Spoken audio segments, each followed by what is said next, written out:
Rick, I want you to sit in a comfortable chair. All right. Have your feet flat on the floor or maybe crossed. And okay. Your hands on your knees or crossed in your lap and kind of sitting up and not slouching, but comfortable. And okay. I just want you to breathe in through your nose and out through your mouth. And just kind of start to think about that breath and figure out where that breath is coming from as you breathe in and out. And notice that there's some sounds around you, but we want to bring that focus toward your body. Your feet are flat on the floor. Your arms are comfortable in your lap. Your voice is in my head. I'm the guided meditation, Rick. Oh, I'm sorry. I was trying to be my meditation guy, but that didn't work. Well, you said, where's the breath coming from? I'm like, well, there's oxygen and nitrogen, and when it enters the alveolar sacs, it separates it. But anyway, go right ahead. Anyway, well, welcome everyone to Garden Fork Radio. Good morning, Eric. How are you, my friend? I'm good. We're going to do the meditation thing again, because I don't know if I would be very good at leading a meditation, but I was just talking to I saw a friend of mine that I've known for like 20 years yesterday, and I'm much calmer than I used to be, and he has noticed it. And I said, headspace, Just... Yeah. Oh, yeah. I subscribe to Headspace. I let it drop this last time, but I'm kind of on my way pretty well with them. I get maybe 20 minutes in the morning and 20 minutes in the evening meditation in. So, and kind of mix it up a little bit. There are different styles or things you can do.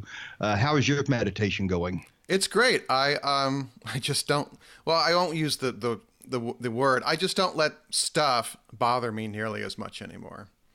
Right. And if you have a significant other or a friend or yourself that just stuff kind of grinds on you, like the guy that cut you off in the car, or people honking their horns, or your neighbor who doesn't keep their yard clean, this will help you, because that stuff just does not matter in the bigger picture. Yeah. And one of the other things I've been doing the last several years is I've been kind of studying Stoic philosophy, the ancient Greeks and Romans.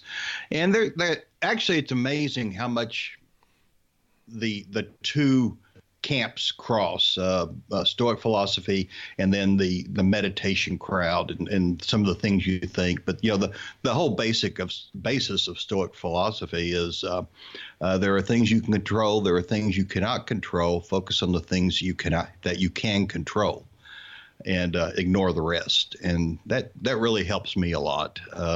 Yeah. But, it's some of it's, in the Buddhist side of meditation, or the Zen side, they call it a metta, where you begin trying to name people and think good thoughts about them. And of course, you also do that for yourself, but bring your community, gives you some empathy for people. And we can talk about that some other time. But on the Stoic side, they do something very similar to begin realizing that, you're not just an island out there by yourself. You're a family, and you're a community, and people you work with, the people you associate with, and that, they're just as screwed up as you are, or you're just as screwed up as they are. So it's an interesting take on things, but I've been doing a lot of reading in it and note-taking, and someday I plan to do something with it. Yay. So with that introduction, if this is your first time to Garden Fork Radio, it's really eclectic, as you just figured out. Oh, it is.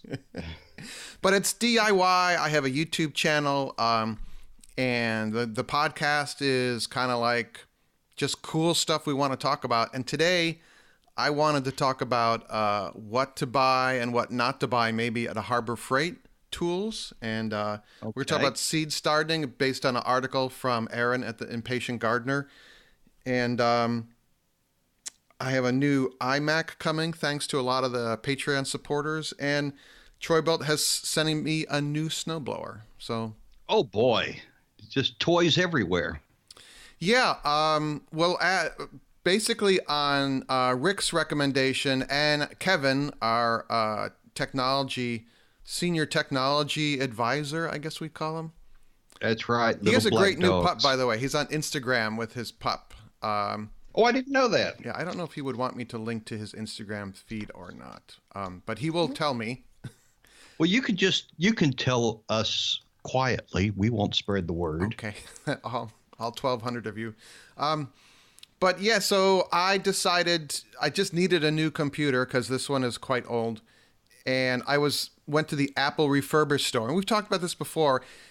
And Rick, you convinced me to go big. I was like, should I get the older, cheaper one on the refurbished site? And you were like, you might as well buy as much as you can afford because the software upgrades, your computer won't age out nearly as quickly. And so that's what I did. I bought a 6-month-old refurbished, and it's supposed to arrive today. You know, you're much better off doing that than buying a brand new one with lower capacity, lower memory, maybe not a solid state hard drive, that kind of thing. You reach as high as you can and get the most performance you can for your buck. In the end, it pays off. I'm a big believer of that now. And also, I learned that the 21-inch iMac, you cannot upgrade the RAM, or at least not very easily. And the 27-inch, there's a little hatch in the back, a little plastic lid, and you literally open up this lid and you put the new RAM in. So I got the 27-inch and ordered some extra RAM for it. But that really kind of, well, the light bulb went off in my head because I called Rick and I'm like, what should I do here? I call Rick a lot, actually. And Rick is always glad to talk with you. And I was like, you know, should I? Because they had some refurbished ones that were a couple years old. Maybe they were in a warehouse or returned, or I don't know. And then they had ones that were only about 6 months old. And I was like, okay, I might as well get the newer one. And I don't really need the computing power, you know, because it's like a 3.1 gigahertz dual quad core, blah, blah, blah, you know. Right. But buy as much RAM as you can afford is my advice. Because they all come, at least on the iMac, in the Apple store, they all come with 8 gigs of RAM stock. And then from Mac Sales, which Kevin suggested we go to, I bought the RAM from them, and they're very nice people there. So it's supposed to come today, so that'd be interesting. Oh, I'm waiting with bated breath, or as they say, I'm waiting with a worm on my tongue. Yeah. So I had a thought. There's a Harbor Freight tool near me in Brooklyn here. It's in Red Hook. It's basically smack on the Gowanus Canal. And we have a video I made about kitchen tools that you could buy at Harbor Freight. And after I made the video, I didn't realize this, but in the larger Harbor Freight stores and in their online catalog, they have a whole kitchen section. I didn't know that. No, I didn't either. I must have one of the smaller ones around me then. I've never seen a kitchen section. Yeah, well, real estate being what it is, we have a smaller one here. It's actually an old car dealership, so there's plenty of parking. But they have, first of all, I have a inexpensive flux core welder from them, and I'm quite happy with it for the price. I'm learning to weld with it. But they have generators there they compare them to Honda generators, and Hondas to me are like the top of the line generators. Oh, They're gold standard, yeah. They're quiet, they run. I have to say my Troy-Bilt generator has served wonderfully this last little bit during the blizzards and power outages. And Troy-Bilt is a sponsor, everyone, full disclosure. So, but I was thinking, I was like, well, maybe I should get a generator for Brooklyn here. But my thought was, my experience with generators is the one thing that breaks on them or fails is the carburetor. And on all the generators I've fixed, the engine is either a Honda engine or a Briggs & Stratton or a name brand engine. And getting a carburetor is fairly easy online. Right. But with a Harbor Freight generator, in the carburetor goes, who made that engine? Does Harbor Freight have a parts department? I don't know. It's a deep question. I happen to know who made the engine. The Chinese made the engine. because I went to Harbor Freight and asked them, and they said, these are all Chinese built. They said they're rock solid. But, I kind of shied away from them because I wanted parts that I could switch out, particularly the carburetor. Yeah, so I'm not bashing a Harbor Freight at all, but I'm just like, it is quite a bit less expensive. But, 8 years down the road when your carburetor starts to fail, and usually it's the float that just gets a little pinhole in it. What do you do? So I'm curious to hear from everyone. It's radio@gardenfork.tv is the address for that. I don't know.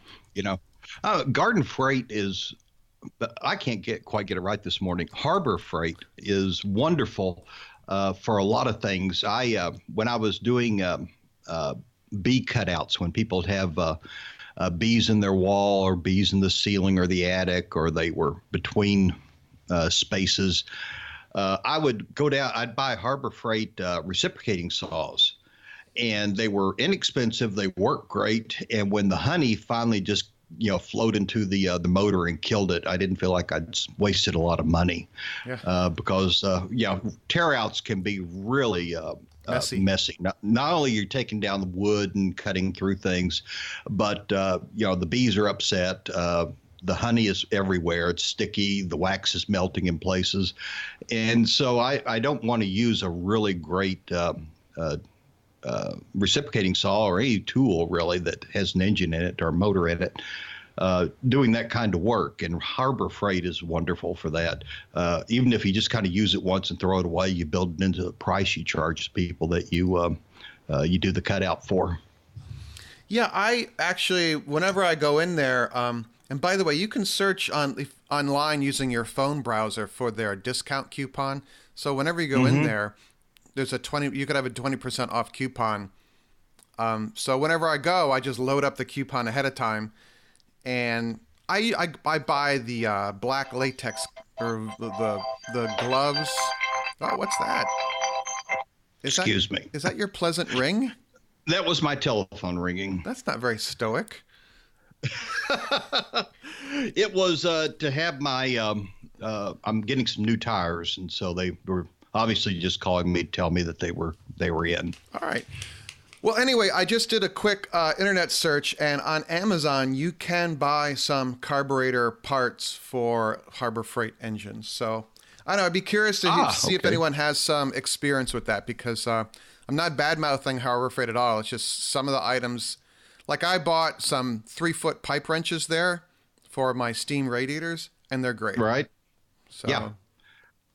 But there's a reason that they're such a low cost, and so you need to think about that when you, and particularly for it's hard to mess up a steam wrench or that kind of thing.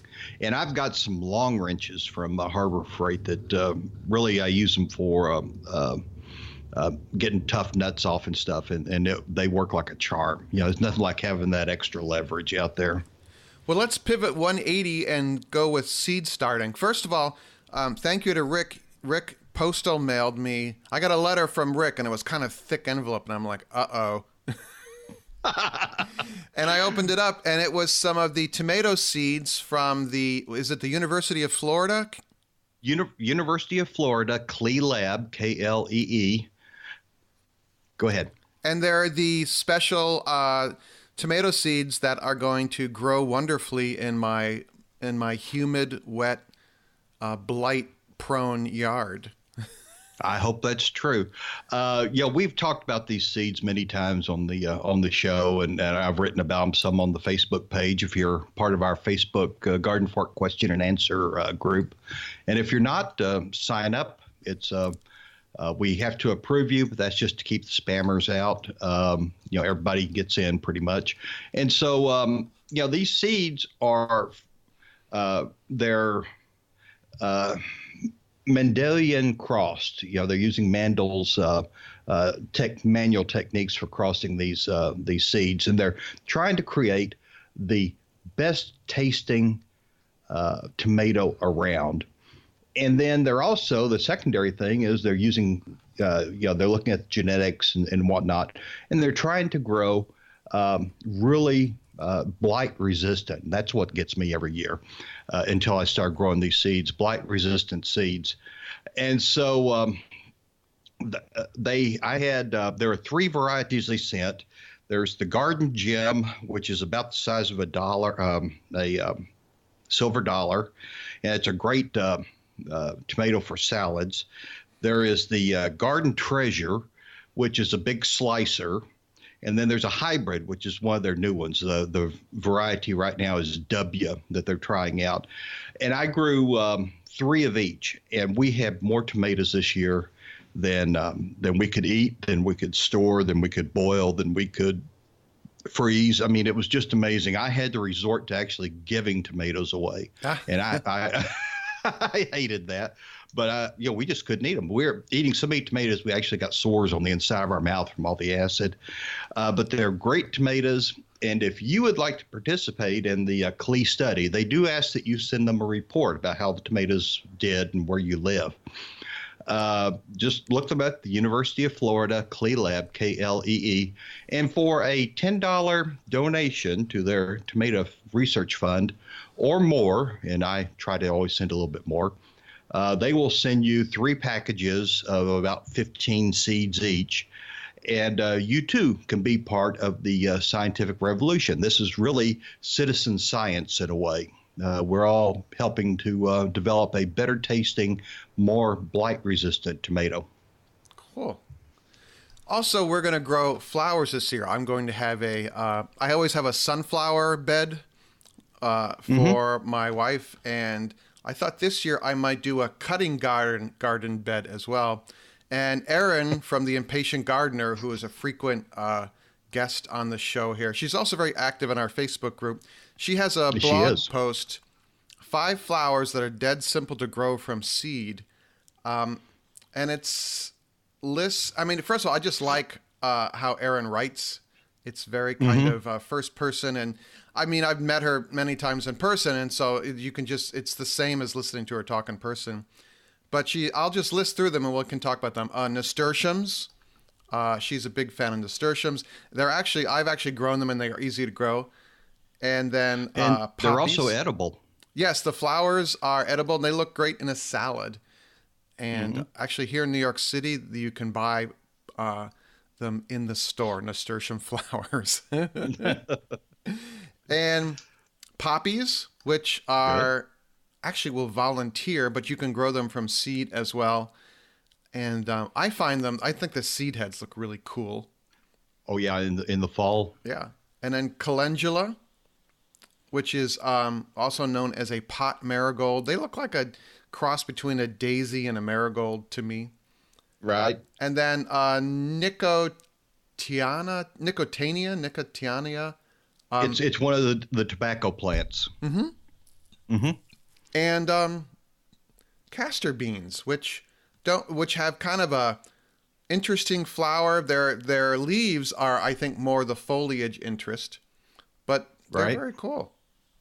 Yeah, they're also highly poisonous. Castor bean, and Thomas Jefferson actually grew castor beans at Monticello. But castor is use the resin to create sarin gas. So it's an interesting plant all the way around. But they're great to have in the garden. They have these spiky flowers that are just interesting to look at. But be sure and wear gloves when you handle them. And probably not good if the kids or the dogs chew on your castor beans. Yeah, Erin says, I love the spiky bright red flowers. I don't bring them inside because I don't trust the cat to leave them alone. But nasturtiums, what I've run into with nasturtiums is that the flowers kind of hide underneath the green foliage. Yeah, there you go. And I think if you over fertilize the soil, that the green of the plant will grow more than the flowers will. That might be actually true for a lot of flowers, but I think that's my experience with nasturtiums. Yeah, but they're a really nice fill plant, and they particularly trail well from if you have like a planter, winter garden planter or something. They trail down a little bit, I think, and I like that about them. Nice. So she's got, it's theimpatientgardener.com, and we will link to this in the show notes. If you're listening on the Apple Podcast app, the new version of which I think is not great, the little Garden Fork Radio thumbnail is displayed. And if you swipe, I don't know if it's left or right, on that image, the text describing the show notes will show up, and we will link to this in our show notes.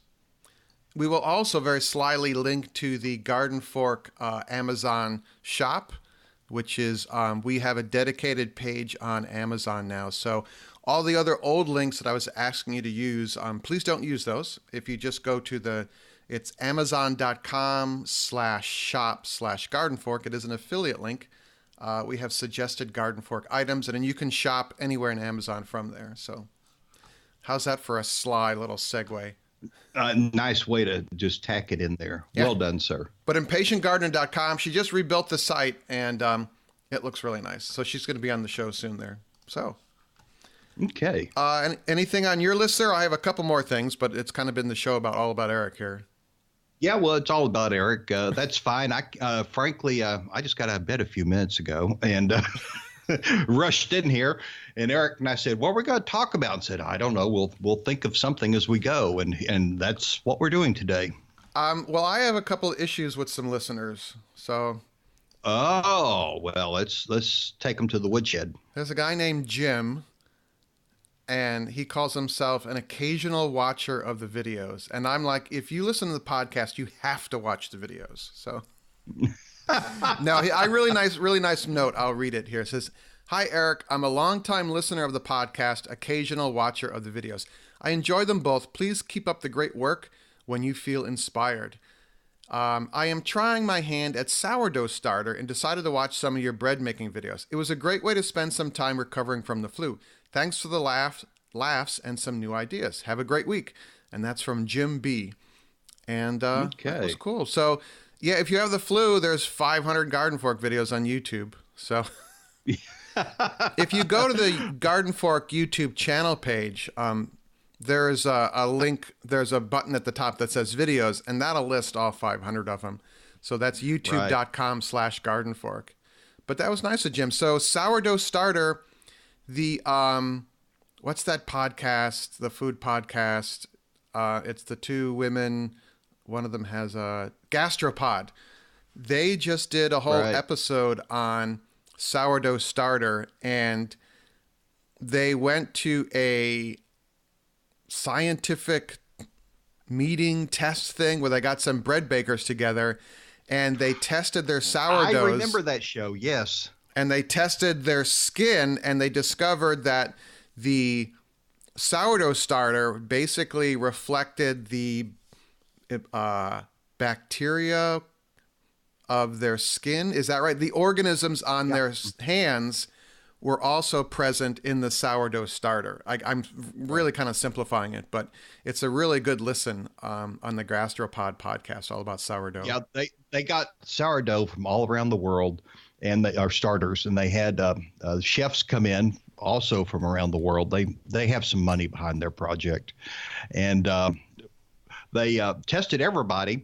And then it also turned out, if you're a regular sourdough chef, that the sourdough itself changes your own your own biome, microbiome. And that, so, we're constantly interacting, giving them our viruses and bacterias and molds, and receiving that stuff from them. So it's actually very interesting, but it actually flavors based on some combination of what, came with sourdough and what the baker had on his hands. I thought that was pretty cool. And it's a very good show. They do a lot of deep research. Garden Fork is like, okay, what are we going to talk about? And the Gastropod, they travel around and do a lot of background research before they decide to actually, record a show. And we just kind of pretend we know what we're talking about. So. Well, enough of that, but I hope you get over the flu, Jim. Yeah. Here's another one from Howard. Hi, Eric. Is there a Garden Fork video where you can the maple syrup? I tried searching, but I couldn't find one. You have a ton of videos, so maybe I missed it. Love what you do, especially Garden Fork Radio. Thanks, Howard. Oh, wow. Thank you. So here's the thing about canning maple syrup. If you use the plastic maple syrup jugs with the special foil cap that comes with when you buy the jugs, or if you use regular mason canning jars with a new lid on it, as soon as you pour the hot maple syrup into the jug or the canning jar, turn it upside down so that the lid is facing down. And the heat from the maple syrup will seal the lid, and you've got a canned product. Ah, I did not know that. Yeah. You know, I did. You and was it Will last week? Who talked about maple syrup? Will, who's going to he's at the Super Bowl right now, actually. Oh yeah, he's doing the pyrotechnics from the for the Super Bowl. Yeah. But you guys are talking about maple syrup, and you're going through the entire process. And I said, really, you have become human bees. I mean, you're doing everything the bees do in the hive, except you're doing it manually and taking days to do it. Yeah. And the bees are doing it for free, essentially. And then you go in and steal it from them. But it was just kind of interesting, that comparison, because you do really, right down to canning it, you're capping it in a way. I never thought of it that way. That's very interesting, sir. Well, that's my stock in trade, things that don't make any sense. So the other thing I just wanted to touch on is there is a neat video and article about beekeeping where this woman scientist did a test with pairing southern bee packages with northern bee packages and nukes and different queens to find out survival rates. Basically how to get bees to survive better. And the biggest problem with packages from southern states that are brought up north is that they die out in bigger numbers. And what she discovered was if you take a southern package and then pair it with a northern bred queen, you can't pair it until probably June when the northern queens are mated. The survival rate through the next winter is 80% with those new hives. Wow. That is something. That's amazing compared to my experience. So that's my new thing. And I actually just emailed Dave from the Clean Slate Farm podcast because he is a no treatment northern beekeeper, and I think he has 3 hives and they all made it through I think I saw that on Instagram. I could be wrong. Dave is talking back to the radio right now. But Clean Slate Farm podcast, it's a garden forky kind of show.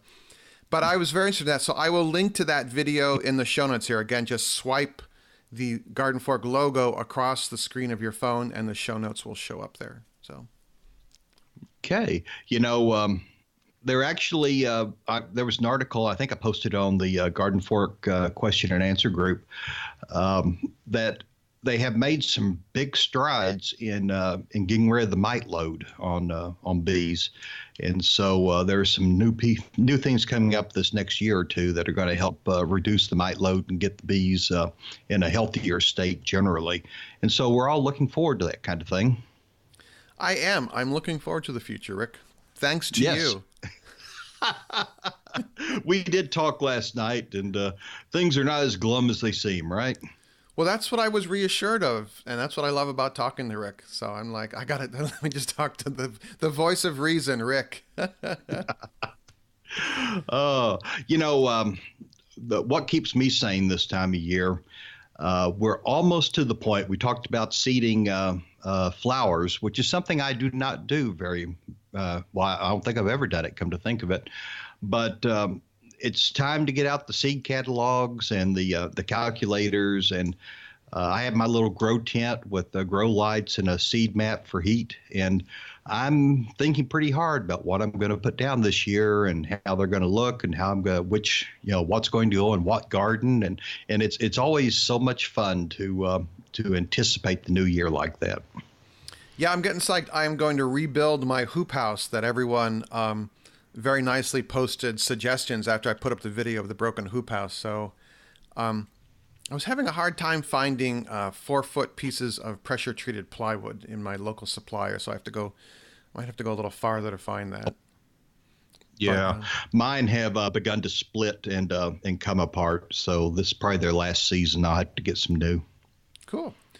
Well, everyone, thank you very much for listening. We always appreciate that. And radio@gardenfork.tv is it. And don't say that you don't watch the videos. You all have to say that you watch all the videos.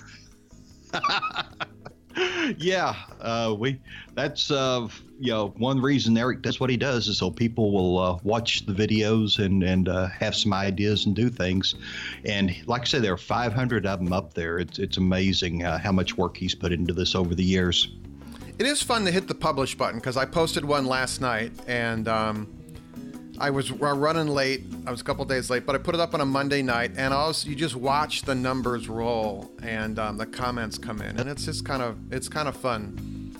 So anyway, thanks for watching. I appreciate it.